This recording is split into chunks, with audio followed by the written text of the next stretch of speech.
Minister, we have heard from President Bolsonaro already that he remains neutral when it comes to the Ukraine crisis, but we know that this is having global economic ramifications, especially when it comes to inflationary pressures. How does this affect your job?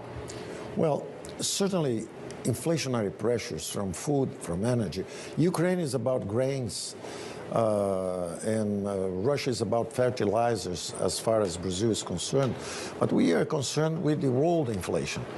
So it's a much more wide impact in the world economy because we are just beginning to recover from the pandemic. So it's not good for the world at all. And Brazil, at the Security Council of the United Nations, voted twice already, and will vote again, condemning the invasion of Ukraine. Having said that, we wish in a peaceful way this thing is solved as fast as possible. Because the world is already in synchronized deceleration. Inflation is going up all over the world, and I think this could only aggravate the future of the world economy. Having said that, Brazil is such a huge commodities exporter, right? So how does that affect your economy broadly, and how synchronized are you to the world economy, actually? Well, this is a very important angle, which is most people think of Brazil, well, we are raising rates to attract some money, or maybe if there is a crisis and the price of commodities go up, it's good for Brazil. No. Brazil is out of sync with the global economy. The global economy was already in synchronized deceleration when COVID came. And Brazil is in the other direction. The most important thing that is happening in Brazil is the transition from a state-driven economy to a market-driven economy. We had now, at the moment, 828 billion reais is about $160 billion. And by the end of the year, we will have $200 billion of investment commitments. These are signed contracts. This is not PowerPoints or plans. Signed contracts of private investments in natural gas, oil, cabotage, electric sector, concession of roads, seaports. So Brazil has two Marshall Plans. In the next 10 years, a Marshall Plan to rebuild Europe was about $100 billion. We have two Marshall Plans to rebuild the Brazilian economy. So we are very confident that Brazil is out of sync with the global economy. Will all of that spending, not to mention the spending already promised by the administration when it comes to the credit program, social spending as well, not only exacerbate inflation as well? Well, that's a different track. This is real investment by the private sector for the next 10 years. A different thing is the fiscal and monetary impulse given during the pandemic. We assisted 68 million Brazilians, vulnerable, the most vulnerable citizens. We preserved 1 million jobs, 11 million jobs in the market, in the private market, in the labor market. And we created 12 million jobs since the bottom of the recession in 2020, mid-2020, until now. So, and Brazil is probably the only country, the other one that did it, it's Singapore. It's easier because it's just a big city.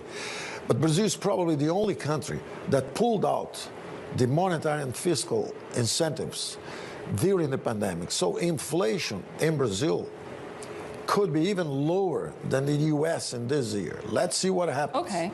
I think Brazil will again surprise on the upside. But that's the thing, you're so optimistic about the growth outlook in Brazil, and you're giving me all of this information about new private investments as well. Why does Brazil need another credit program now? No, the credit program we are announcing is just a renewal of the money that came back. We are not printing money or expanding credit. We are just not destroying the credit, because it was the first recovery in the Brazilian history that 48% of the credit went to small and average companies. And these people paid. They recovered with the recovery of the economy. with the assistance that we gave to 68 million vulnerables. So the economy bounced back strongly, and we took advantage of this bouncing back to remove the stimulus. So there's no fiscal pressure. When we talk about inflation, Brazil reduced its fiscal deficit from 10% of GDP to 0 in 1 year. So we contracted the fiscal policy during the recovery. So there's no inflationary pressure. You see, inflation in Brazil went from 3 to 10.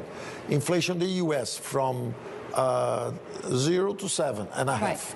So basically, it's global inflation. When we talk about inflation in Brazil, it's global inflation. And yet, add to the credit program the fact that President Bolsonaro is also promising more social spending. His rival, former President Lula, is also promising more social spending. What will happen to the spending cap rule? Now, our social spending is all inside the spending cap. All our expenditures of the private sector and investments in these two Marshall Plans is not public spending. So in our view, inflation will go down from 10%. The target this year is around 5%. We'll reduce inflation. We are, like I told you, probably the only country that removed the monetary and the fiscal stimulus. The Federal Reserve is quite behind the curve. The European Central Bank quite behind the curve. I'm very much concerned about you here. I don't know. Federal Reserve. Inflation is coming. The Federal Reserve has been sleeping at the wheel. World inflation is coming. The great global arbitrage of cheap labor from Asia is over. Right. So I think you should be very concerned about the future here.